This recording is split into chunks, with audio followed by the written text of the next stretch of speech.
We're here today, we're out in the woods, and we're talking about how to stay warm, how to start a fire.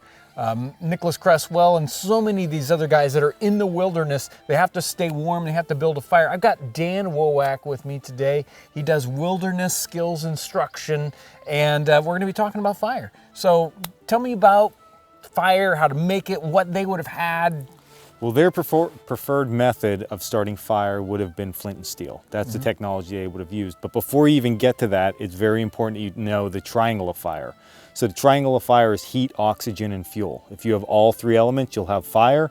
If you lose any one of them elements, you don't have fire. So it really is broken down that easily. Now, fire is much more complicated because there's a lot of factors that go into it, but it always boils back down to that triangle of fire. So even when we used our flint and steel set, it's all about that triangle of fire. Right. So let's look at a flint and steel set here. So flint and steel technology it's quite simple actually. It's a hardened piece of metal and a piece of flint. And when you strike this, it's going to create a spark. So when I strike my striker off my piece of flint, we're creating spark. Now what a lot of people don't realize is that how this actually works is we have a hardened piece of steel, but we have a harder rock. So this rock is removing metal from our striker every hit. So when it removes that metal, it's combusting in the air, and that's giving us our low temperature spark. So with this alone, we can't have a fire. These sparks aren't just gonna just light a piece of wood on fire. We could try it and it wouldn't burn. It's not gonna do anything. So we need a medium to create an ember. And that's where either charred material of what's around us or natural char, or some type of charred cloth. And that's what we're gonna start with first is charred cloth. Okay. So let's look at first the technique of actually how we're gonna ignite this char cloth. We want to think about our piece of flint as a razor blade. And that razor blade is removing metal from our striker. So at a 45-degree angle upward is going to be most ideal. And when you hit this with your piece of metal, you want to think about removing that material. So imagine you're using this razor blade to slice that off. So you don't need a lot of pressure, and it's more of a slicing motion than it is a hitting motion. So we're just slicing downward, and the majority of those sparks are rolling over the top. So at that point, we would take something like our charred cloth, and we place that on top of our flint that's at a 45-degree angle, and then what we can do is begin to strike this. Oh, and you caught right there. Give it a little bit of oxygen, and we have a lit piece of char cloth. So we have heat, we have, we've got oxygen, but we need some fuel, really, right? So we have an ember there, and now we need some fuel. So that's where a bird's nest or a tinder bundle come into play. So let's look at actually how we build that, and then we'll reignite a piece of this and blow it to flame. Okay. There's a multitude of different ways we can make bird's nests. So starting with just tree bark, we can look at inner bark from tulip poplar, inner bark from basswood, even bark from a cedar tree, or what I collected here earlier is some birch. So all of that will work really well. And it's always great to team different things up together. So not only the inner bark, but you can take something like some of this dried grass that we found down near the pond, and then something like this cattail, which fluffs up really well. It doesn't ignite too well, but it's a very good ember carrier, so it will extend our ember. So adding all of this into a bird's nest is really well. Once we place our ember inside and we add oxygen to that triangle of fire, we now have heat from the ember, fuel from our bird's nest, and we add the oxygen, and we should, at that point, have flame. Right. So let's make a bird's nest. Okay. One thing that is very important is when you create a bird's nest, you don't want to make it that it looks like a bird was sitting in it. You want more depth this way, front to back, rather than really big. So you can see I have some thickness there. So when that ember starts to burn in, it has somewhere to burn into. Right. So let me grab a little bit of this cattail, and I'll put this in here just as a extender, just like that. Now, if you can give me some char cloth. One thing that's always important with char cloth too is you can always make more. We can always make more out in the field. So if you ever think that the material is a little subpar, just grab a little bit more cloth. Okay. And we know it's been a little wet out here, so we can take a little bit extra, and then we can always make some after the fact. So I'm actually going to let you hold this while I ignite the char cloth. Same technique that we just looked at a second earlier. We're going to keep that piece of flint at a 45-degree angle, put our piece of char right on top of it, and get this ignited.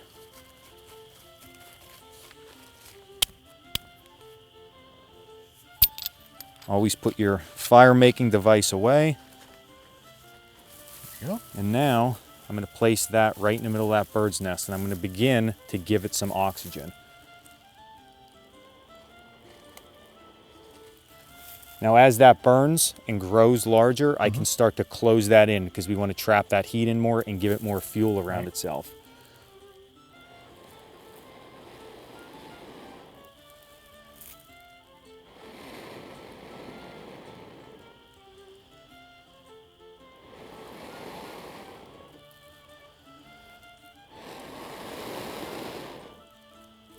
As soon as we have flame, we never want to blow on open flame. And then of course turn it on itself like this, because that's giving it more fuel, and we know heat rises. So we would take this and place it inside our fire lay. And then once that's inside our fire lay, we want to think about how are we going to do this again. So that's where we're going to start to make more charred material. Now to make our charred material, what we want to do is first get some type of tin. So this is just a plain tin container. We're going to actually place this in the fire once we put our material in it. Now, if the tin doesn't have any type of vent, we need to vent it somehow. If it seems like it has a hinge or anything like that, it normally has enough airflow out of it that it's going to be fine. So we just open up our tin and we can place our material into it. Now material, we have a bunch of different options. Any type of natural cotton material will work just fine. We also collected some punkwood while we were out there. So punkwood is just that spongy wood that's starting to rot, but it's not totally rotted yet. We can just place that inside.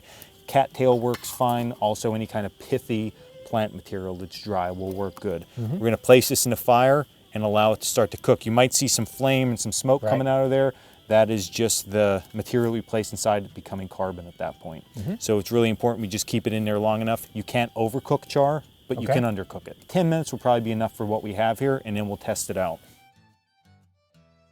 Now our char material is off the fire for a good amount of time. We really want that to get to just room temperature in a sense, because if we open that up ahead of time, we introduce oxygen in that triangle fire, it will ignite into an ember. And it'll burn up and... so we don't want that to happen. So we have to let this cool. A good rule of thumb is if you can handle it and hold it, it's fine. So we open that up and we look, everything has been charred from our punkwood to our cloth, and we are ready then to make our next fire. And if it doesn't get all burned up properly? Then you can just put it back in the fire and just char it a little bit more. So it's not rocket science, it's just very simple. So if it looks brown or there's any color left in the material, put it back in and let it cook a little bit more. So you mentioned earlier, if we lost our flint and steel, if we don't have it, what are our other options? I've got a flintlock here. So flintlock is flint and steel technology. So we can use the char cloth right in place of where the powder would be. Of course, you want to make sure that your gun's not loaded. But we could just take a swatch of this, place it right down there in the pan. We close it. And then we can just go ahead and set it off, and it should ignite the char cloth. There you go. It's all ignited, and we can just take that right out and put it into our bird's nest. And that would be it. So, I mean, it's a very simple process, and there's multiple ways to do it. And we don't have to have an extra piece of equipment. We can just do it right there. I want to thank Dan for bringing all this great information about fire.